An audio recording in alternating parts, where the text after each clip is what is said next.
Hello guys, welcome to our YouTube channel. This side Resho Bhardwaj. Guys, आज हम एक बहुत इंपॉर्टेंट टॉपिक के बारे में डिस्कस करेंगे, जो है कास्ट रोग। तो जो इसका वर्णन है वो चरक संहिता चिकित्सा स्थान में इसका वर्णन है।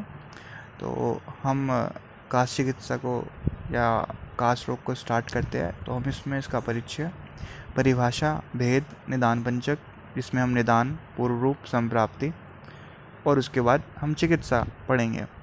तो आइए परिचय देखते हैं इसका। कास एक स्वतंत्र रोग होते हुए भी अनेक रोगों में पाए जाने वाला एक लक्षण है। यहाँ पे ये इसका मतलब है, जो कास है एक डिजीज़ के साथ साथ बाकी डिजीज़ में पाए जाने वाला एक सिम्टम है। तो यदि हम इसकी जल्द से जल्द चिकित्सा नहीं करेंगे तो इसके साथ बहुत सारी कॉम्प्लिकेशन देखने को मिल सकती हैं। यदि इसे शीघ्र शांत नहीं किया जाए तो यह रोग भयंकर, मतलब इसके साथ भयंकर रोग हो सकते हैं। ठीक है, अब बात करें हम इसकी निरुक्ति की, तो कंसनाथ है कास्य या फिर कंसनम कास्य, ये इसकी निरुक्ति है। अब हम देखेंगे इसकी परिभाषा। इसकी परिभाषा में क्या है, तो परिभाषा में क्या होता है, जो ये रोग है ये प्राण और उदान वायु जो है इसमें दुष्ट हो जाती है इस रोग में।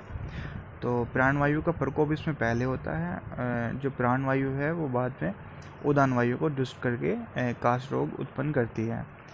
तो इसका मतलब यह है कि जब हम खांसते हैं या फिर कास रोग होता है तो हमारे मुख से वायु बाहर निकलती है। और हमें पता है हमारी 5 वायु होती है, जिसमें प्राण वायु, उदान वायु, समान वायु, व्यान वायु, अपान वायु। तो जो स्टार्टिंग की 2 वायु हैं, प्राण वायु, उदान वायु, ये कास रोग में दुष्ट होती है। तो इसमें क्या होता है, पहले तो हमारी प्राण वायु दुष्ट होगी, उसके बाद प्राण वायु उदान वायु को दुष्ट कर देगी, जिसके कारण कास रोग की उत्पत्ति होती है। अब हम इसकी एक परिभाषा देखें, तो परिभाषा है सब प्रकोपक कारणों से कुपित होकर प्राण वायु उदान वायु से मिलकर, जैसा बताया मैंने अभी, फटे हुए कांसे के पात्र के समान शब्द करती हुई कफ पित्त सहित मुख से सहसा निकलती है। मतलब कांसे के बर्तन के समान शब्द आते हैं इसमें। ठीक है, जिससे उसके बाद क्या होता है, कफ पित्त मुख से बाहर निकल जाते हैं, इसे ही कास कहते हैं। अब हम इसके भेद की बात करें तो जो हमारे आप्त पुरुष हैं या हमारे जो बड़े हैं वो हमेशा से कहते हैं कि जब भी खांसी आए तो हमें मुंह पे हाथ रख के खांसना चाहिए। तो मुंह पे हाथ तो हम 5 उंगलियों से ही रखेंगे ना, तो इसलिए हम ये समझ सकते हैं 5 उंगलियों से कि कास के 5 भेद होते हैं। वातज, पित्तज, कफज, क्षयज, शतज।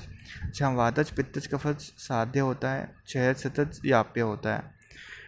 ठीक है, तो ये इसके भेद हैं। अब हम बात करें इसके निदान की, तो सबसे पहले हम बात करेंगे वातज कास के निदान की।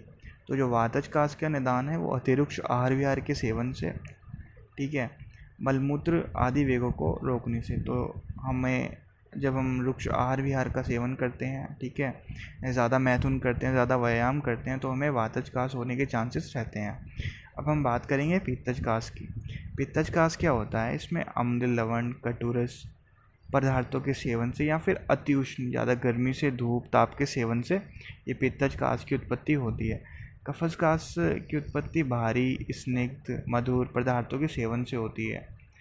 अब हम देखेंगे इसके पूर्व रूप। तो जो इसके पूर्व रूप हैं वो क्या होगा, कंठ में खुजली होगी, गले और मुंह में सूख, मतलब सूख जाएगा, भोजन में अरुचि होगी, भोजन करने का मन नहीं करेगा, और भोजन निगलने में असमर्थता होगी। ठीक है, भोजन निगला नहीं जाएगा, भोजन खाया नहीं जाएगा। अब हम बात करेंगे इसके संप्राप्ति की। तो संप्राप्ति में हम दोष, दुष्य, अधिष्ठान देखते हैं सबसे पहले। तो जो इसमें जो दोष है वो वात और कफ का इन्वॉल्वमेंट ज़्यादा है। ठीक है, और जो दुष्य है वो स्वर, रस और अन्न। अब दुष्य क्या होता है, जो दोष हैं वो जब किसी चीज़ को दूषित करते हैं तो उसको दुष्य कहते हैं। तो यहाँ पे स्वर और रस ये सब दूषित हो रहे हैं। अब हम अधिष्ठान की बात करें तो प्राणवय, स्रोतस, और प्रदेश, कंठ। ठीक है, ये जो स्रोतस हैं ये ज़्यादा इफ़ेक्ट हो रहे हैं कास रोग से।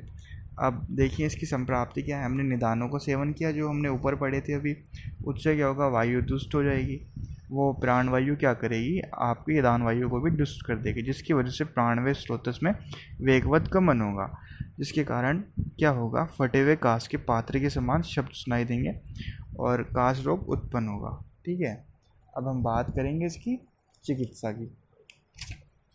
तो जो कांच रोग की चिकित्सा है, तो कांच रोग में हम स्नेहन स्वेदन और संशोधन कर्म कराते हैं। जो इसका चिकित्सा सूत्र है उसमें हम वात में तो अगर वातज कांच है तो बस्ती, पित्तज है तो विरेचन और कफ है तो वमन कराएंगे। अब हम वातज कांच की एक स्पेसिफिक ट्रीटमेंट देखते हैं, क्या है चिकित्सा इसकी। तो अगर रुक्ष व्यक्ति के रोगी को वातज कांच में सबसे पहले हम स्नेहन कराएंगे। ठीक है, तो स्नेहन कराने के लिए हम घृत का प्रयोग, बस्ती प्रयोग, यूष, मास्टरस, वातहन औषधियों का, मतलब जो वात को कम करें उन औषधियों से सिद्ध घृत का प्रयोग कराएंगे हम स्नेहन कराने के लिए। उसके बाद हम स्नेहन के बाद स्वेदन का भी प्रयोग करेंगे। अब हम वातज कास्ट में विशिष्ट योग देखें तो वातज कास्ट कष्ट पर धूल से होती है। ठीक है, तो वातज में हम वातज से के वैसे हम वेडंगादि चूर्ण, वेडंगादि रे, काश या कंठ से कंठकारी घृत, पर से हम लेंगे पिपली आदि घृत और रासना घृत, धूल के धूल से द्युक्षर आदि चूर्ण। उसके बाद हम बात करेंगे पित्तज काश की। तो पित्तज काश में क्या होता है, वमन कारक औषधियों से सिद्ध घृत का पान कराएंगे। और जिसका ट्रिक है वो है पित्तज काश में शेर का पीला मांस त्याग दो। यहाँ से पित्तज के पी से हो गया पिपले आदि ले, शेर से शकरादि योग ले, शकरादि योग, पीला से पीपले ले, मांस से मांस रस, त्याग से तवग आदि ले। कफज काश, इसमें क्या होता है, यदि रोगी बलवान हो तो वमन का प्रयोग करेंगे, फिर रुक्ष उष्ण एवं कफन आहार विहार का सेवन कराएंगे पेशेंट को। इसका जो ट्रिक है वो है कफज काश से पोषकर के कंठ पर 10 लक्षण दिखे। जहाँ पर काश से है काशमर्दादि योग, पोषकर से पोषकरा, कंठ से कंठकारी घृत, 10 से 10 मूलादि घृत, पर पे आ रहा है पाठा पे और 100 से आ रहा है सौरवांचल चूर्ण। अब हम बात करें सहज काश की। तो इसमें क्या होगा, रोगी दुर्बल हो जाएगा और संपूर्ण लक्षण वाला होगा तो उसकी चिकित्सा में नहीं करनी। यदि बलवान है तो हम उसमें भृंगण योग, गुड़िच्छ आदि घृत, मृदुशोधन, काशमर्द आदि घृत, ये सब पेशेंट को देंगे। जो सहज काश है वो हम पढ़ चुके हैं, ये याप्य होता है, और क्षतज काश भी याप्य होता है। बाकी के 3 आपके साध्य होते हैं। तो क्षतज काश में क्या होगा, ये शीर्घ विनाशकारी होता है तथा इसकी शीघ्र चिकित्सा करनी चाहिए, जिसके लिए हम मधुर और जीवनीय वर्ग तथा बल मांसवर्धक औषध का आहार विहार का सेवन कराते हैं। तो आगे नई वीडियो में हम जल्द मिलेंगे। और वीडियो आपको अच्छी लगी हो तो वीडियो को लाइक, कमेंट और चैनल को सब्सक्राइब कीजिएगा। और आप हमारे व्हाट्सएप ग्रुप से भी जुड़ सकते हैं, वैदिक आयु केयर। इसकी मैं जो लिंक है वो डिस्क्रिप्शन में डाल दूँगा, वहाँ पे आपको ये नोट्स भी प्रोवाइड हो जाएंगे वीडियो को देखने के लिए। Thank you guys.